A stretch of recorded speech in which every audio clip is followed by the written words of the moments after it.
Monsieur Jacobelli est là, député du Rassemblement national de Moselle, et peut-être pourra-t-il engager la conversation avec Monsieur Maillard. Je pense que vous avez sûrement des choses à vous dire. Vous êtes ensemble dans l'hémicycle ? Oui, tout à fait. Nous sommes collègues d'hémicycle, adversaires politiques, mais dans la même enceinte pour essayer de défendre les Français. Si, par exemple, le candidat de Ensemble pour la République ne pouvait pas se présenter et qu'il était soumis à une exécution provisoire, est-ce que vous auriez la même attitude que celle que vous avez depuis hier ? Très sincèrement, oui.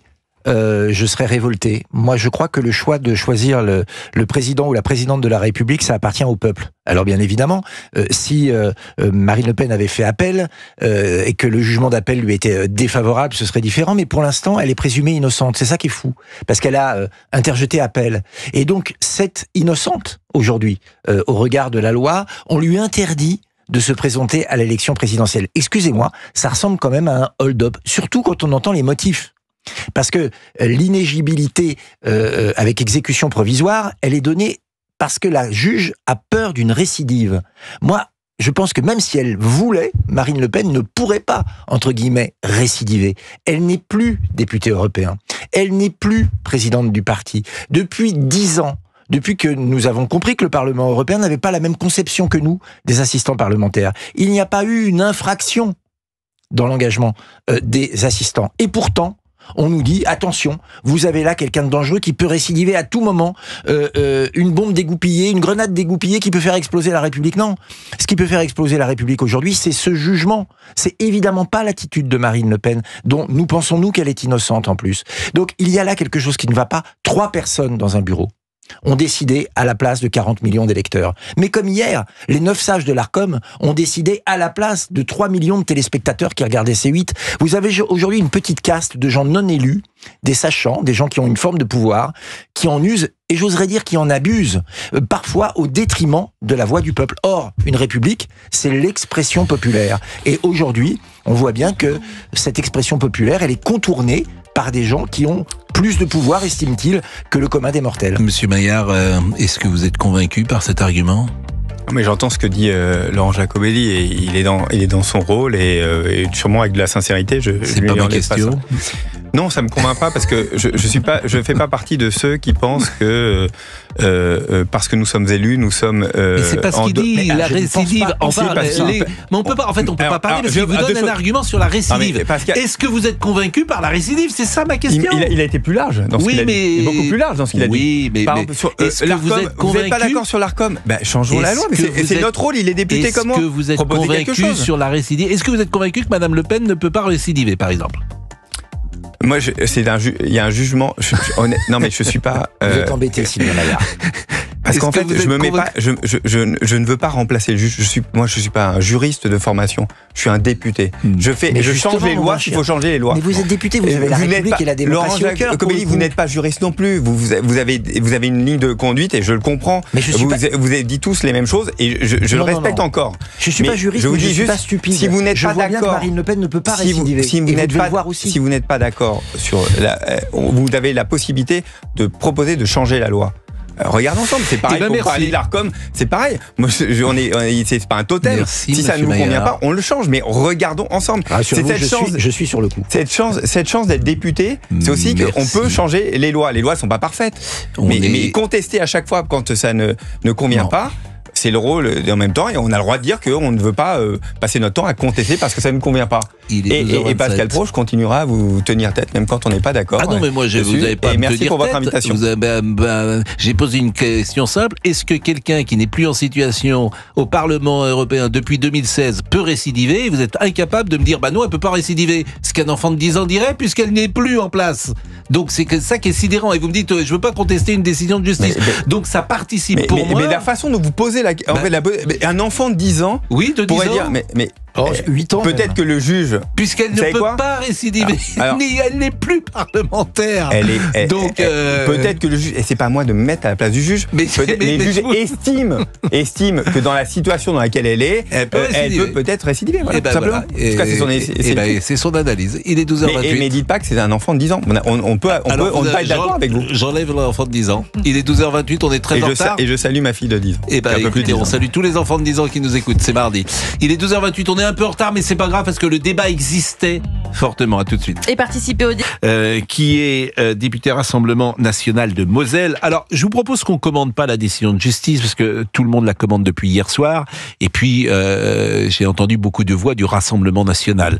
En revanche, j'ai envie de parler de l'avenir. Comment vous voyez l'avenir ? On parle de tickets politique entre Jordan Bardella et Marine Le Pen. Est-ce que Jordan Bardella est le seul candidat possible ou est-ce qu'il y en aurait d'autres au sein du Rassemblement National? C'est la première question que je vous pose.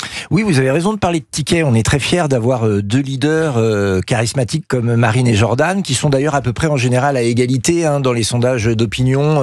Ils sont toujours dans le trio de tête des personnalités politiques préférées des Français. Donc ils vont continuer à faire campagne ensemble, comme quoi qu'il arrive, ils les auraient fait. Donc ça va continuer comme ça. L'un est dans l'autre, l'autre est dans l'un. Si nous nous battons, c'est pour que Marine Le Pen soit candidate. On n'est pas dans une autre option aujourd'hui. C'est-à-dire qu'on va tout essayer pour qu'elle le soit, même si le chemin est ténu, on va essayer de l'emprunter. C'est-à-dire que nous, on ne veut pas renoncer, parce que pour nous, c'est le peuple qui doit décider. Et on ne renoncera pas à ce principe-là. En tout cas, jusqu'au bout.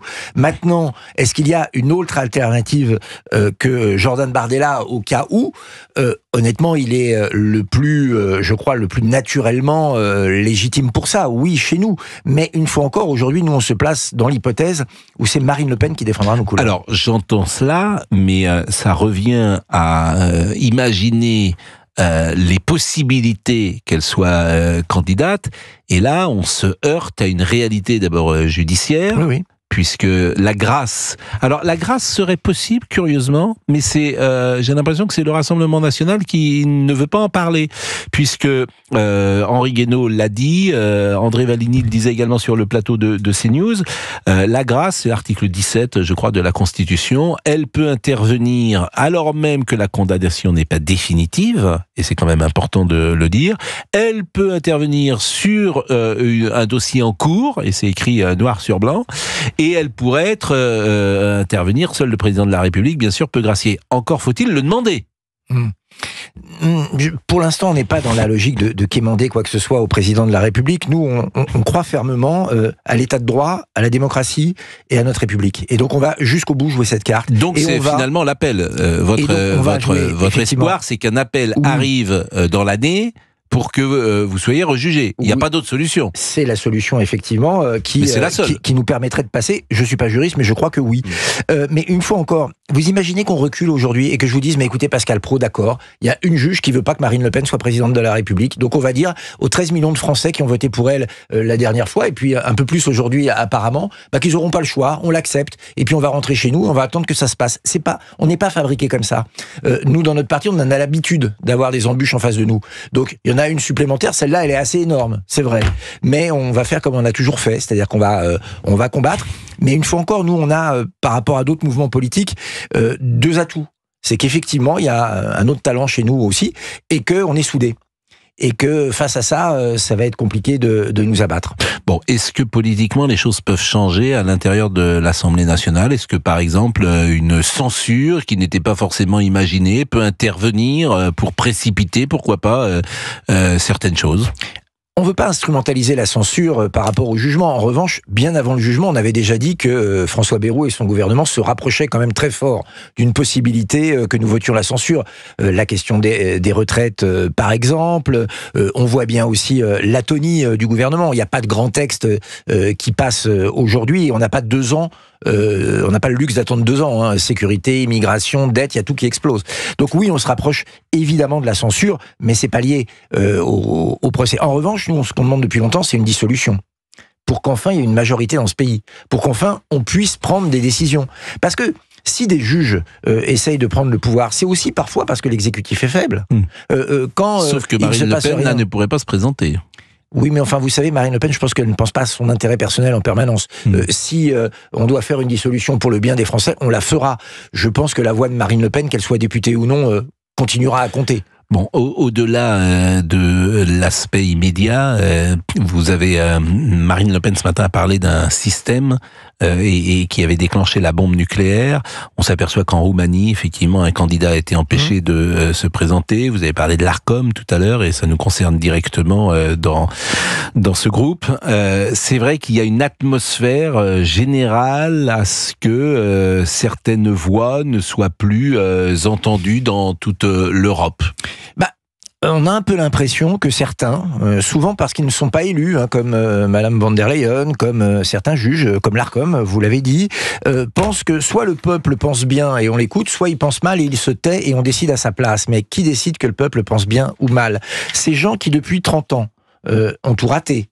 Notre pays n'a plus de frontières, aujourd'hui on n'ose plus sortir dans la rue, on est surendetté, on paye trop d'impôts, estiment avoir la science et estiment que le peuple se trompe. Et il veut décider pour lui. Oui, il y a un système qui veut préserver ses acquis et qui a très peur de nous voir arriver au pouvoir. C'est très clair et les sondages semblent le montrer, mais on ne s'arrêtera pas là.